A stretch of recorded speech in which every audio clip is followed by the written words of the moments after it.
Welcome back to Derry Public Radio, a bi-weekly Stephen King book club podcast. I'm one of your hosts, Joshua Kahn, and today I am flying solo for an interview I have been waiting a year to do. I'm so hyped. I am here with Colleen Duvall, Mark-Eugene Garcia, and Andy Abrams, the creators of the King-size Parody, Shining in Misery. Welcome to Derry Public Radio. Oh, thank you so much. Thank you. So first of all, we have a few standard questions every guest has to answer, or else suffer the consequences. You know, it's so these are a big deal, folks. First, I'd like to know, what was all of your introduction to Stephen King? Who wants to start? I feel like she probably starts, Colleen. she's our king expert. Nice. Yeah. I'll go. My mom recommended I read The Shining at age 12, and I got a copy at a used bookstore, and I never looked back. Outstanding. 12 for The Shining. That's and I reread this one at least 10 times, probably 2 of which while we were writing the book for the musical. So amazing.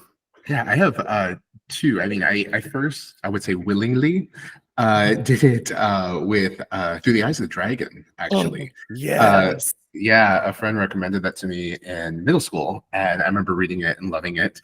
But unwillingly was I was a kid and I was flipping through channels on TV, and I saw a show where a little kid like had powers, and I was like, oh, this sounds fun.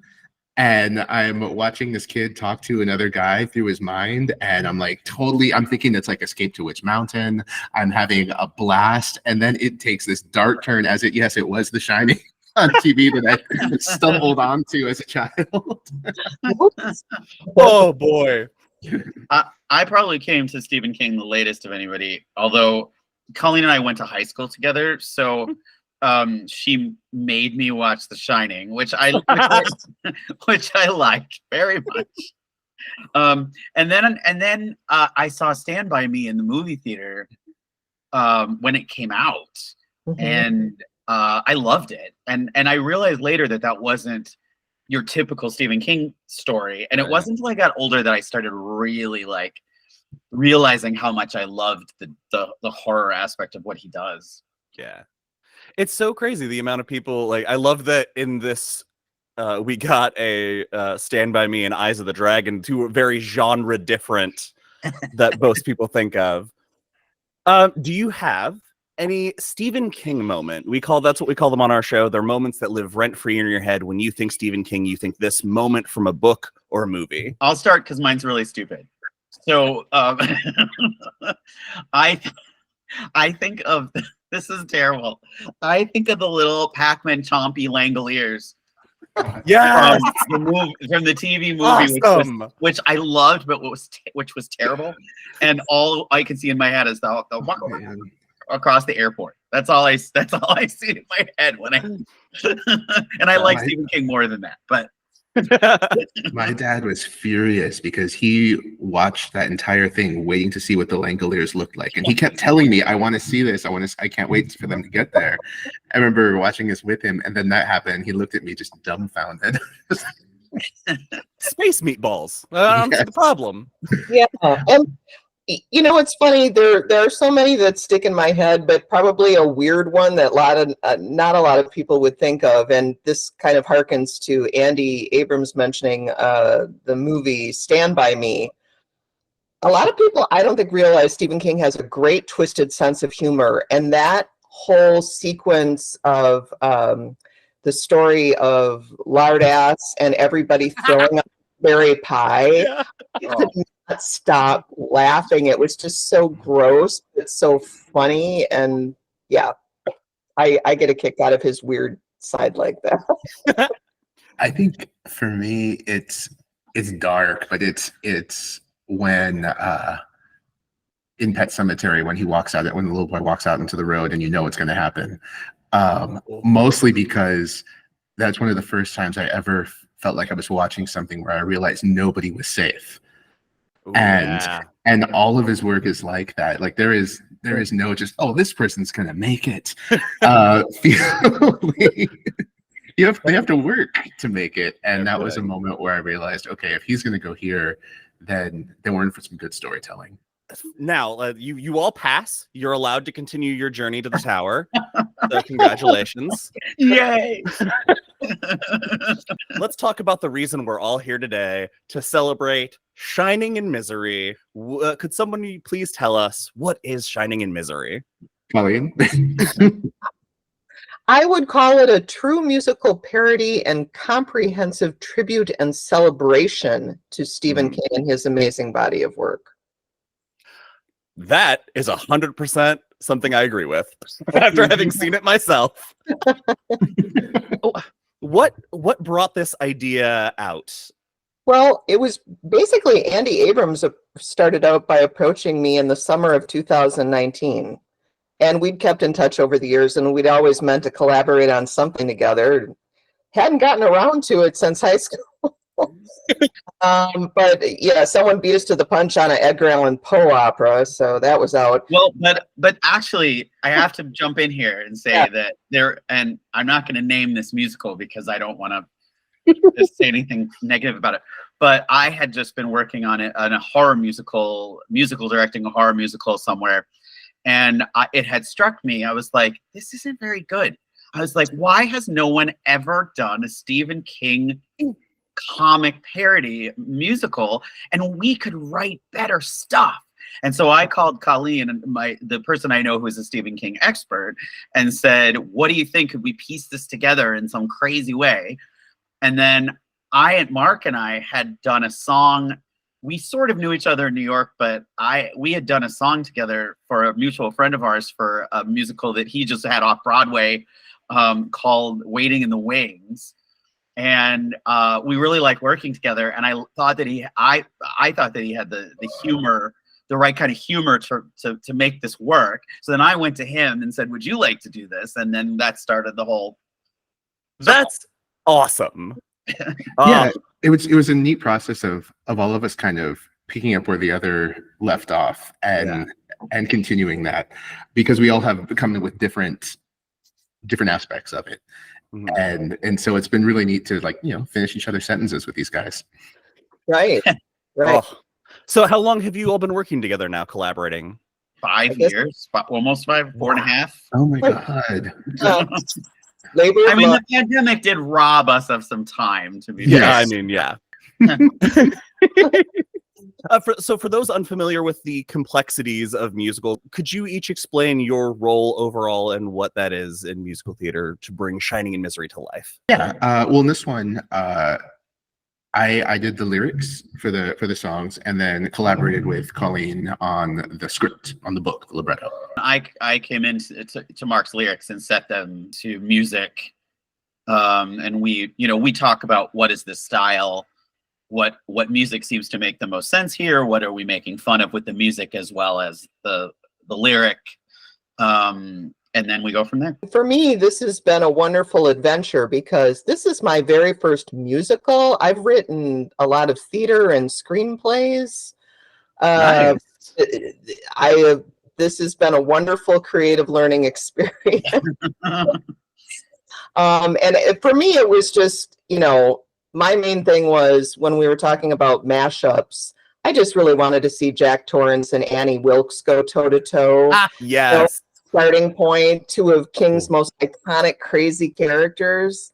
And so much of it, I think, really evolved as we've been creating and fine-tuning those characters and going back and fine-tuning their arcs and their wants and what's going to happen to them. So it's really been a lovely process. It's also funny too, Joshua, because Mark and I have both done this thing called the BMI Musical Theater Writing Workshop in New York.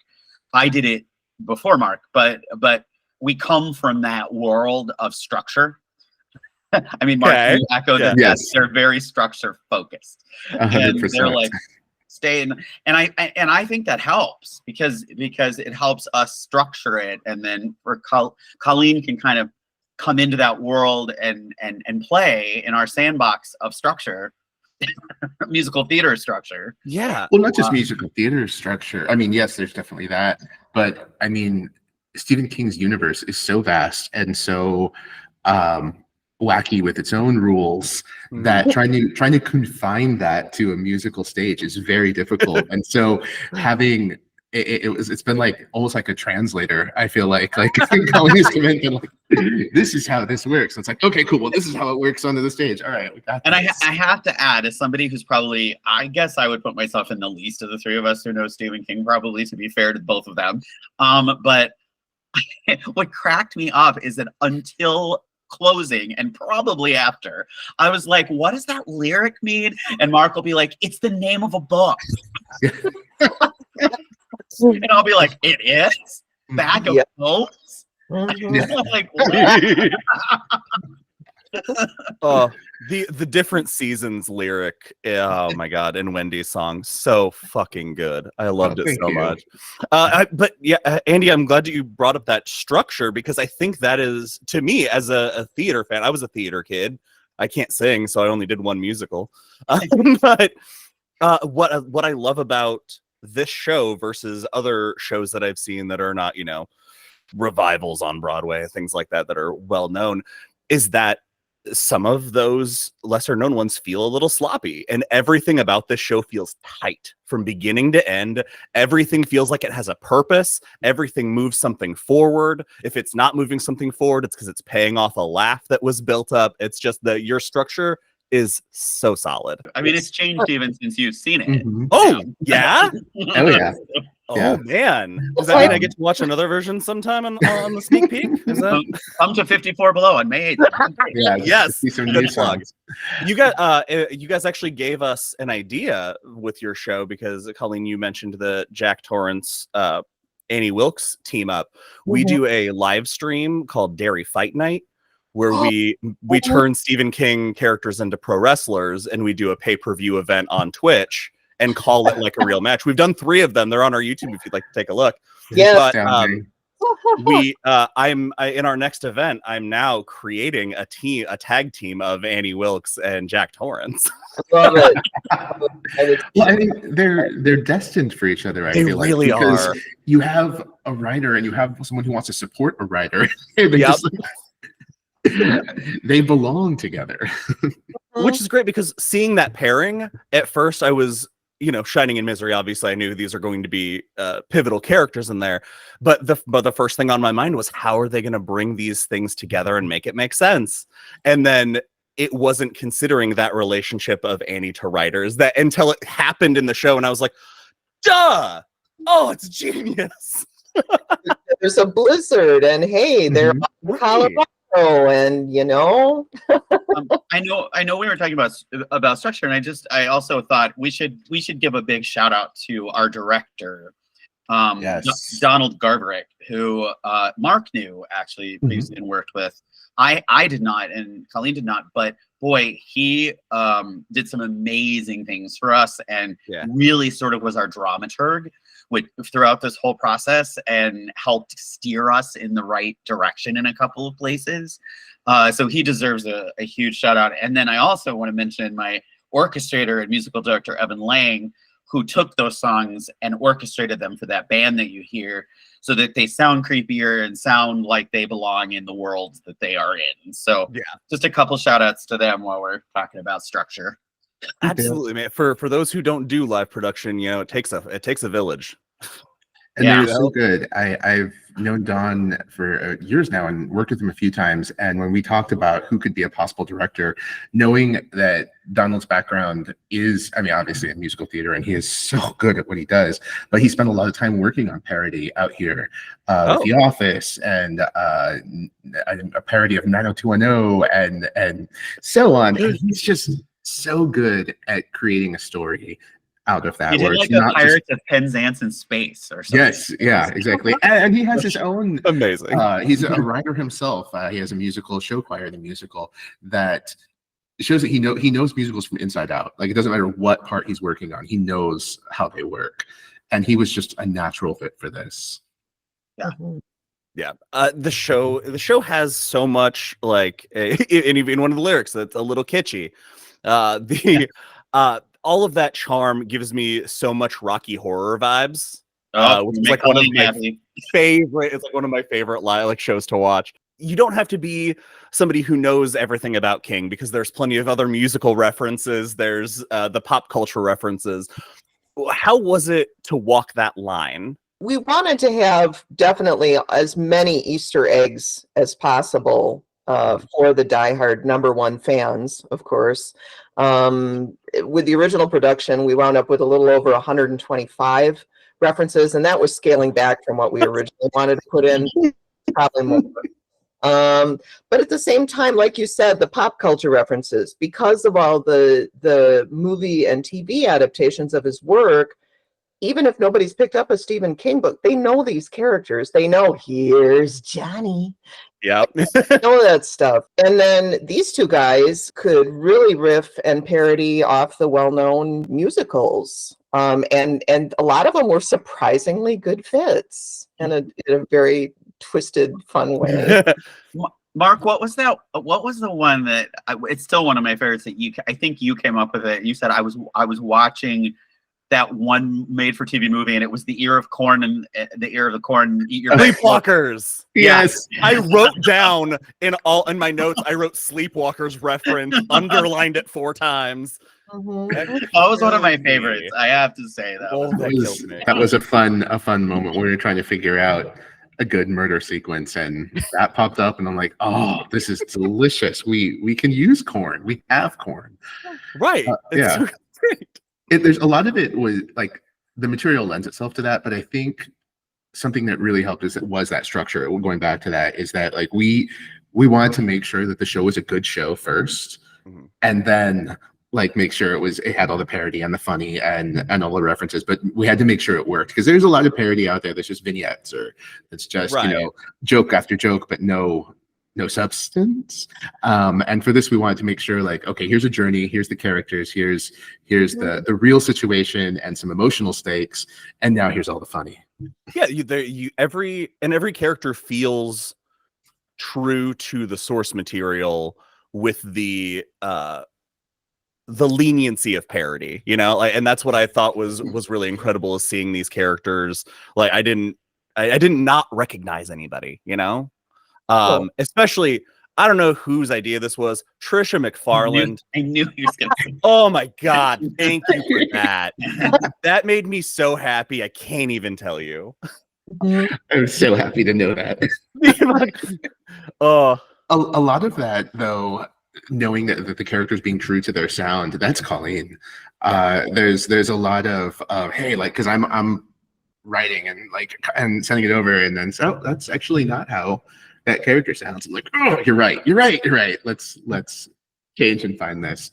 No one knows King like you. Oh, well, thank you so much. You're the queen of King. Yeah. I try. Boy. And of course, our dream is one day, if we could get Stephen King himself in the audience and I could make him laugh, I'll just die a happy woman. That's it. I don't need to do anything else after that. Hell yeah. I love that. Well, hopefully we'll push this out and he'll see this. I'm excited and scared. I joke that he knows 1,000 ways to kill me, so I hope he likes it. Right. A lot of them are eye trauma related, though. Yeah. Stephen King loves his eye trauma.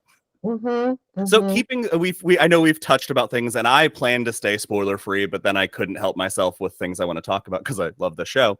But as spoiler free as possible for people who would see it, what are some moments in the show that each of you are just like really proud of? Yeah, this was actually an audience reaction to something a little bit better known from The Shining, when a very sweet grandmotherly type woman had a very audible reaction during one of our matinees and exclaimed, "Oh," grasping the meaning of red for the first time when Danny was pointing it out, and just everybody cracked up. She might be one of the only people in the audience that didn't know that before, but it was just like this universal sort of, yeah, she gets if Joshua saw the video that Mark it was actually that night. That was hear it. I'm gonna go back and listen.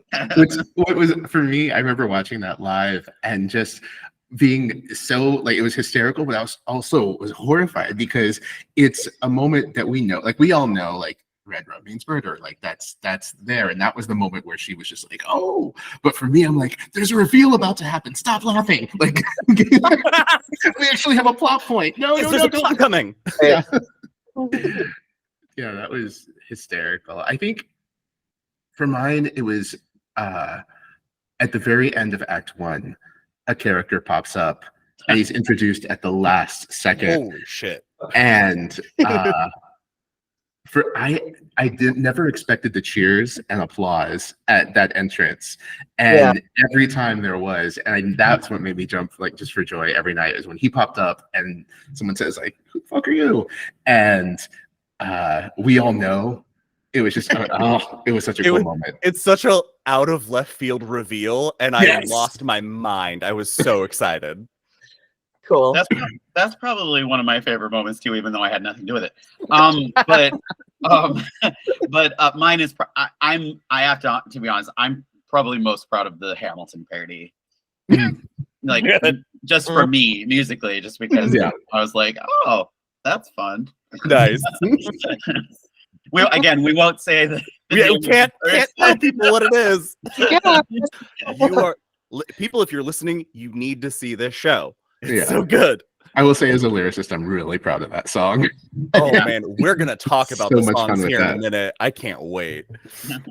Before we get to the music, though, the show has just like a breakneck pace. Lots of every character has their own thing to do. There's people coming in and out. What sort of challenges did you run into early on in the process, whether it be in casting or rehearsal, just trying to keep the flow going? Trying to figure out, we wanted to keep it at no more than 8 actors, right? And when I was looking at this question and going back in and figuring out, okay, there's 22 characters if you count Tony as his own Jesus. puppet who will not be named. Figuring out who is going to play what and how that would work for scene changes, costume changes, transitions. Yeah. Whoever helped with the quick changes in the show, just those quick real changes are insane. That's what dressers are for. Yep. I would say Don helped a lot with that too, because we turned in like the script and he read it and was like, I love this, but how are you going to do this? Like, who is going to play this character? And you're like, oh man, I didn't think about that. Or when we finally did narrow it down, he's like, but this person's way over here. How are you going to get them over here? Like a lot of those logistics fell into it. And he helped us solve those a lot. It was a journey in that sense too, because we started this in 2019 and did a lot of it during pandemic.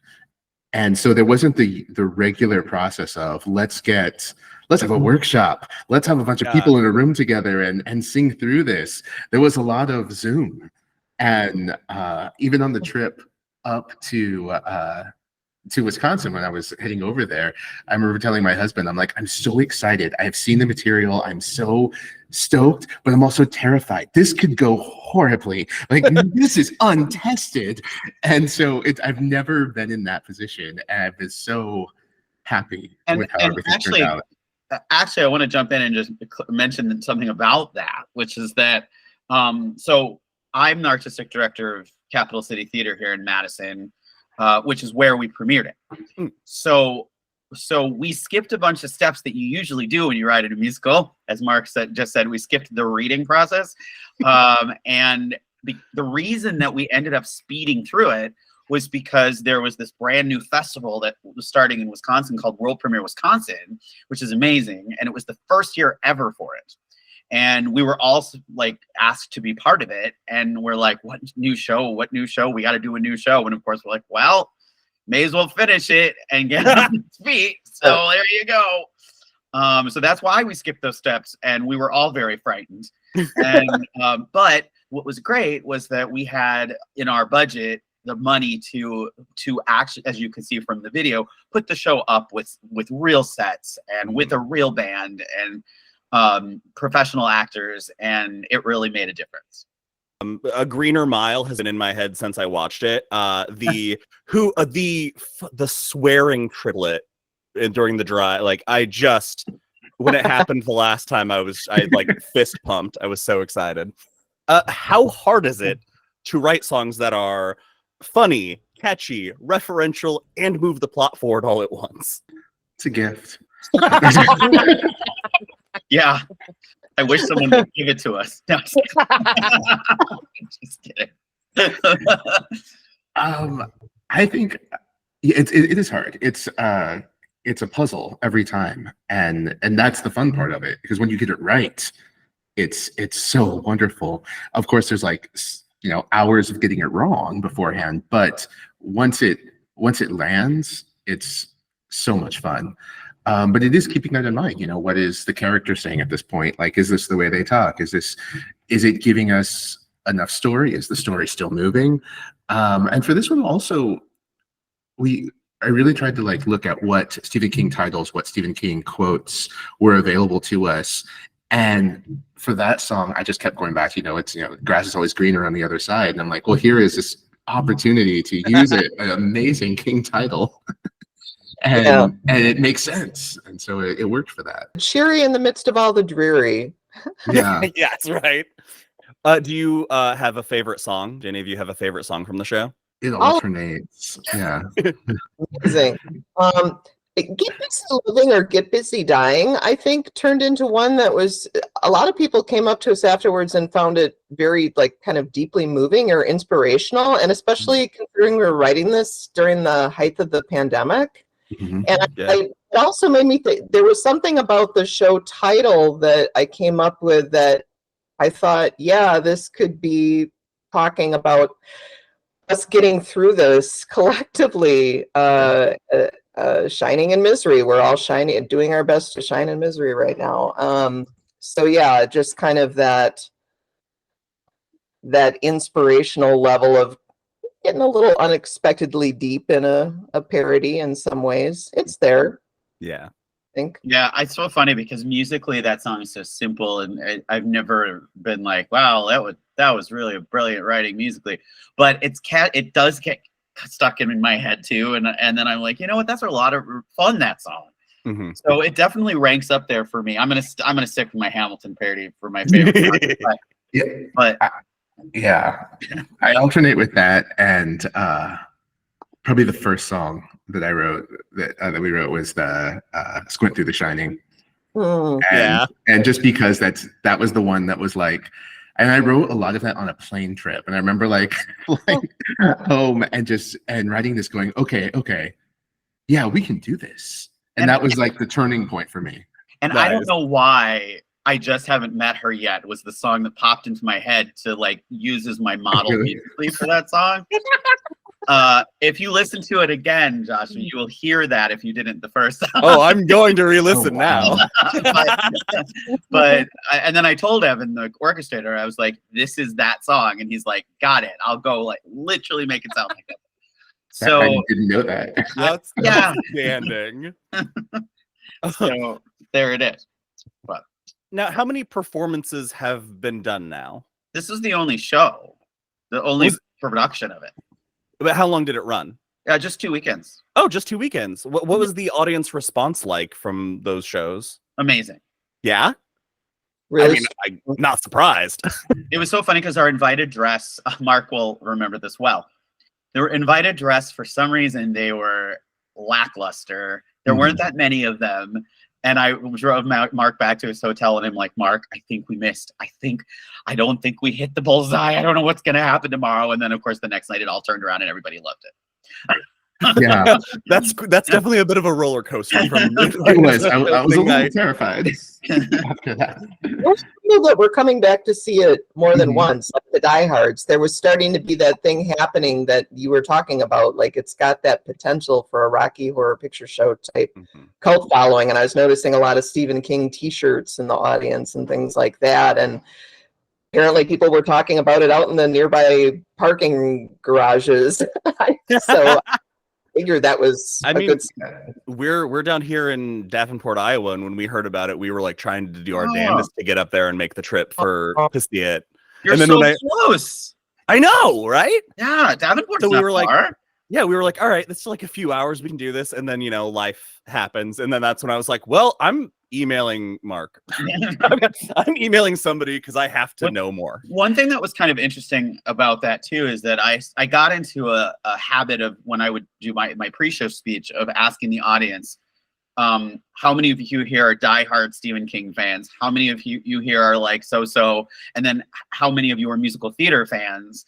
And then we would sort of see where they would cross over. And it was surprising how few diehard fans were in the audience and how there was a lot more in the middle, which I would love to have had more diehards, but it worked. Yeah, So, it gave them a permission to laugh. Yeah. And kind of gave them a heads up of what to expect. So I loved your speech. I remember telling you, like, do that again. Do that every night. You did, and I did. And it helped. It helped the musical theater people, because I had a lot of people who do not know Stephen King all say it was so great. I know nothing about Stephen King, but the people beside me did, and that was one of my favorite reactions to it, because it's like they still thought it was funny. They still enjoyed the songs. They still enjoyed the story. Knew nothing about the titles. There was one night where I watched one guy watch the show as opposed to watching the show, because I saw how he was definitely a diehard, but he was getting every single reference, and every there's some rapid fire references at the end of Act 1, and I watched him get every single one. And afterwards, I was like, "Who are you?" When I spoke to him, I'm like, "You're the person we wrote this for." I found the target audience. Here he is. He's right here. He's in an orange shirt. No, it was amazing to watch that happen. That's got to be magic, just seeing somebody get every single hit. It's also, I have to say, on the not the flip side, just a different side, that it's also one of those shows that people really want to drink alcohol before they see. So we definitely, there was Saturday night of I think it was the second weekend, so I think it was after you left, Mark. We had some majorly inebriated folk in there for the second act, and there was like someone would walk on stage and say hi, and the audience would go hi. Oh no! Oh god! That kind of audience. It wasn't bad. I mean, it wasn't bad. It's like it was right. It was that. Cusp. Like, stop. It's that Rocky Horror cusp. Mm-hmm. If it's any more, it's heckling. You're right. Yeah. But here it's accidental participation. We just need to add a drinking game, and we're good. So I got to see, like, as I've mentioned, I got to see the run at the Capitol. That cast is phenomenal. I was so excited when you announced this next one that you have most of the cast returning. So people in New York, go. What were some of the things that when you finally got these actors cast that they brought to the table for these roles? I think just an incredible sense of humor and fun. They really played well together. I think they really respected what each of them brought to the table, and they played off of each other real well. They kept discovering things and having fun, and that it came across. Yeah. Dawn gave them permission to play in the room in a nice way, and I think that they were all such good performers that they came up with some of their own funny bits that I mean, it wasn't even necessarily written in the script, that slayed us on a regular basis. Yeah. Like, stop trying to make steam happen, which will still always stay my favorite line in the entire show. And I love that line. No, that one was shenanigans. That one's in the script. No, it is, but the way he did it was Yeah. But there's Barlow channeling his inner mean girl is just great. The flag always got me. Yes. Always got me. Yeah. And there's times where Dawn would reach out, because I know that Colleen, like Andy was there, but Colleen and I weren't there for some of the rehearsal process, and they would reach out and be like, "Oh, we have a question, or we have this, or here's something we came up with. What do you think?" And it was nice to be like, "Yeah, that's good. Do that. That sounds great." Nice. Because it's we can only do so much without being in the room and seeing how it's working in the physical mode, and so having them have that ability to play was really, really beneficial. Yeah, it seemed like there was such great chemistry with that cast. So we've talked about the low end of the high of coming from invited dress to opening night. Take me back to opening night. What was that experience like for all of you? Terrified. But it was like, then it was dreams come true, but nightmares and dreamscapes. It was, yeah. And for me, after getting through that nerve-wracking opening night, seeing how it all came together, I mean, for me, I just felt like a little kid. I was in glee. I came to every single performance, and I just delighted in it. And I would sit in different places in the theater to see the different perspectives and Nice. have a blast. I remember thinking like this, it never gets easier. Like I've opened a few shows and it never gets easier. You're always nervous and terrified beforehand. But it was just wonderful because we also were coming off of that invited dress where I was like, all right. And I had friends out there visiting, or who live out there, and so they were coming. So I had a little bit of that support from the outside of people seeing it, but it was still that kind of like anything can happen. I'm so nervous, but upon the first laughs, like I knew, I was like, okay, all right, they're in for this. They're in this. Nice.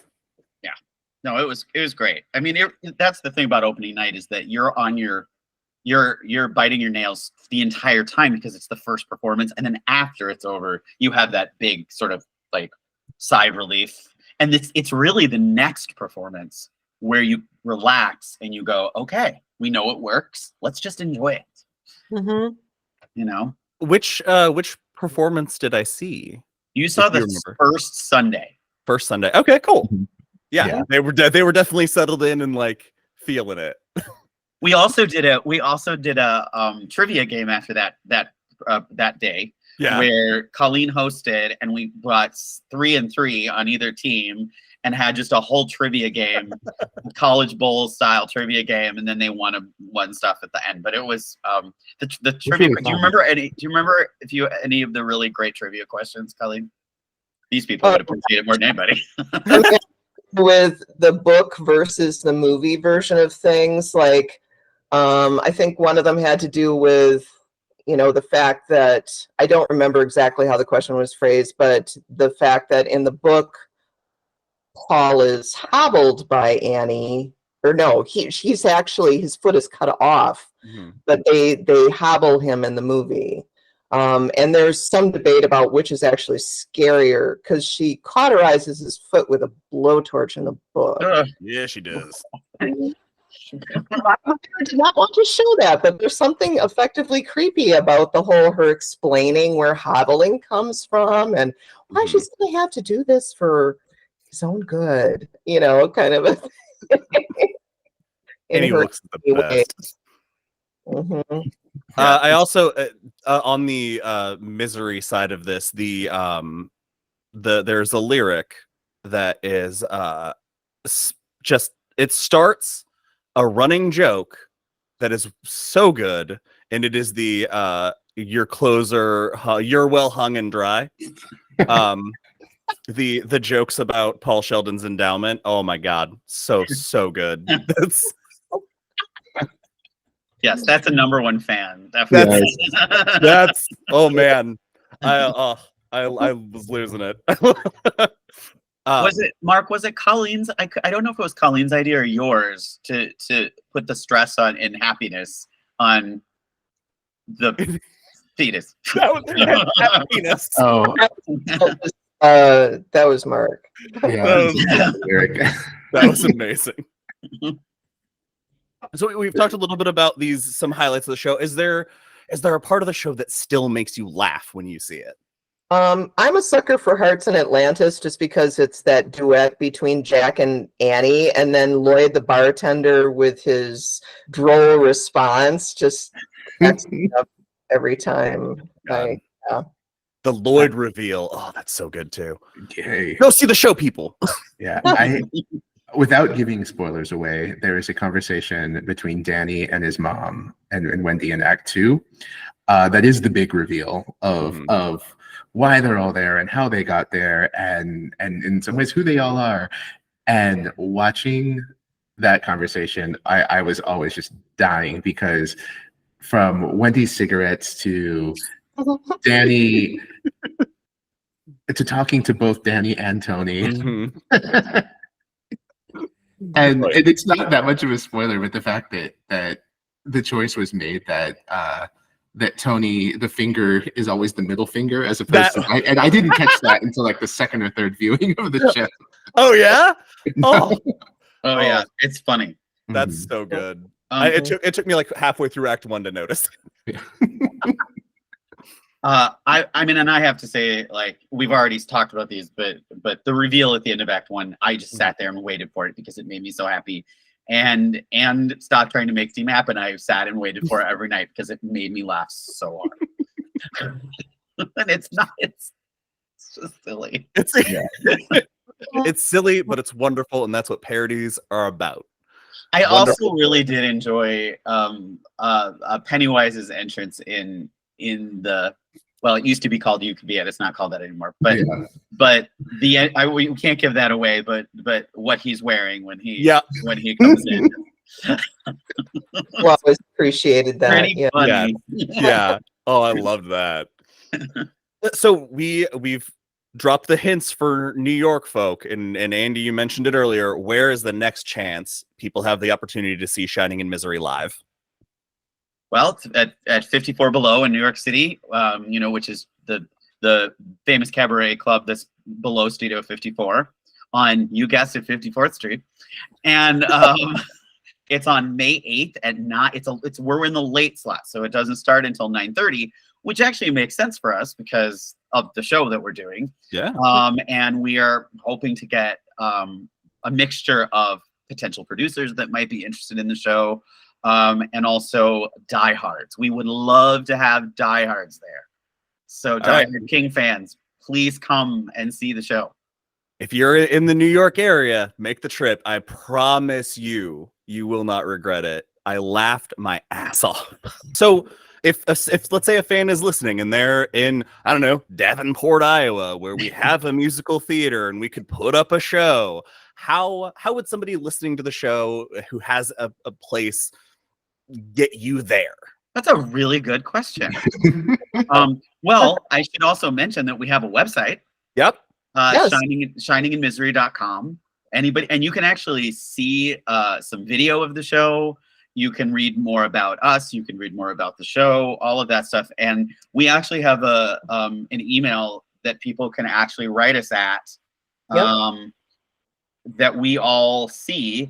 And it's actually shininginmisery@gmail.com. That easy. Shininginmisery@gmail. And if people have an interest in doing the show, they should write to that email and we will all see it. Perfect. If you could, would you do a tour? Oh yeah. Oh yeah. Well, help produce it. Yeah. Yes. Would not hesitate. And I will go with it. Just watch it. That would be the best part, is like when something gets to leave your hands and you get to see it all fresh and new, handled by someone else. Yeah. It's, I mean, even just from this one, I remember walking into the theater and seeing that giant set and knowing what we were about to see and thinking like, wow, a couple of years ago, this was like a paragraph. This was an idea in the DMs. Yeah. And here we are. It's amazing though what, I mean, I think my colleagues can speak to this too, but it's amazing what deadlines will do for you as a writer. Like it forces you to get stuff done, and honestly it forces you to write, for me it forces you to write better stuff, I think. But Some people do this festival, you just have to finish the show in 3 weeks. we kind of did. We kind of wrote like, I don't know, 5 songs in 3 weeks or something. It was crazy there for a while. What is what would you say is the average time for writing a song for a musical? They're all so different. Yeah. Like I think it takes me a few hours to write the wrong song, and then an hour to write the right song. There you go. Yeah. I mean, I think it's so tricky because like, I'm sure Mark could speak to this too, but like sometimes it comes to me like that, and it's super easy, and other times I labor over it. So like there's no average, because sometimes it will take an hour, and sometimes it will take many hours. If you had to say, what would you say the easiest and most difficult song in this show? Like for the challenge wise of putting it together for you both. Honestly, not Green or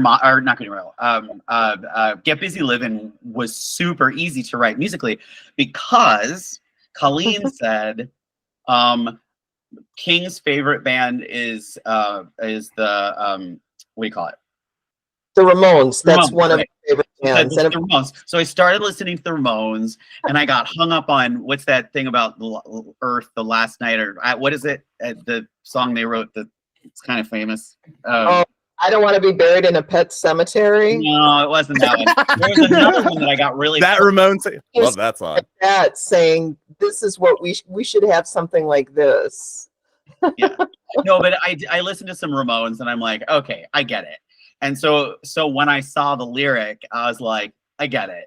And so that one was super fast, because It was like them ish, you know. Hardest song. What did we labor over, Mark? Writing on My Mind. Is that one that we say that? Because we wrote that twice. We had to write it twice. Oh, really? Yeah. Well, it was that part of it was that Don, our director, was really cleverly trying to get us to parody musicals more than we were. Yeah. And that song actually originally was in the first act, wasn't it? It was. Yeah. It was in the first act. And it didn't really parody anything. And so we twisted it and turned it so that it parodied a very specific musical. Nice. Hell yeah. And so the whole opening part changed, and some stuff in the middle changed. The core of the song kind of stayed the same. Anyway, that one was made it fun. Yeah, I think the easiest was probably Squint, because, I mean, again, I knew exactly what it wanted to be for that, and that helped me figure out what the show wanted to be. I think the hardest is the end of Act 1, mostly because I was still working on it like 2 weeks ago. Yeah.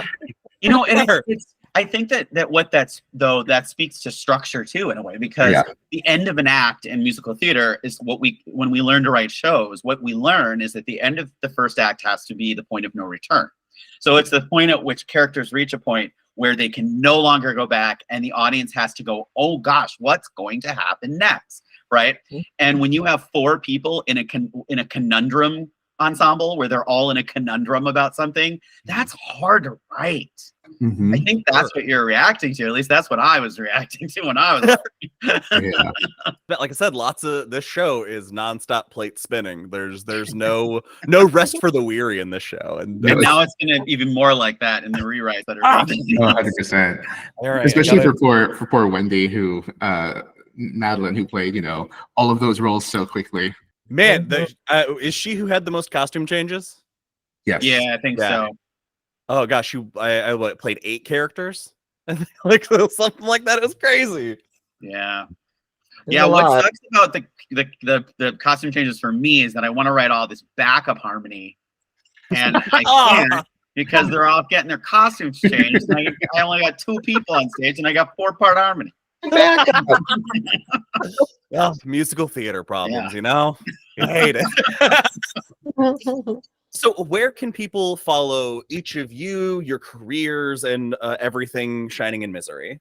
Besides the website that Andy pointed out, and tickets are still available for the New York show at the 54below.org website. We also have a Shining in Misery Facebook page, and an Indiegogo campaign. Nice. You have an Instagram also, right? Yeah, we do. Yep. Instagram as well. Yep. So. Yes. And I have to do one like tiny bit of chilling here in the sense that we the authors are putting this, like, we are footing the bill for this 54 Below concert. It's just the 3 of us. And so that's why we have made this Indiegogo campaign. So if folks are listening and they want to come see it and they go to our website and they're like, this is amazing, we encourage you to help us bring it to New York City. My website, I have a website, it's andrewabrams.net. You can go there and check out who the heck this guy is talking about music. And I also encourage people to go to capitalcitytheater.org, capital with an A, theater with an RE.org, capitalcitytheater.org, and check out our theater company, and you'll see stuff about Shining and Misery there. And all the other stuff that we're doing, because we're doing a world premiere this fall of another show I'm working on, a new It's a Wonderful Life musical. Awesome. So that's terrific. Yeah. Mark? My website is Mark-Eugene-Garcia.com. On the socials, I can be reached at Storyteller MG. Super easy from all of the socials. You can find me, Colleen Duvall, on SoundCloud. I have a couple different podcasts I do on there. Also on the Facebook. And I am not related to Shelley Duvall. That is my mom's actual maiden name that I like to use for professional reasons. But Colleen, you do this awesome podcast called Howl at the Moon. Is that what it's called? Women Who Howl at the Moon. Yeah. So she's into all this stuff. Like, that's a terrific title. What is that show? Oh, it's weird and witchy and new agey, and I talk to different women from all over every month. Usually, a lot of them have artistic backgrounds. One of my biggest return guests is Phyllis Curott, who's like one of the best-selling Wiccan pagan authors of all time, and she's an activist. Oh, that's awesome.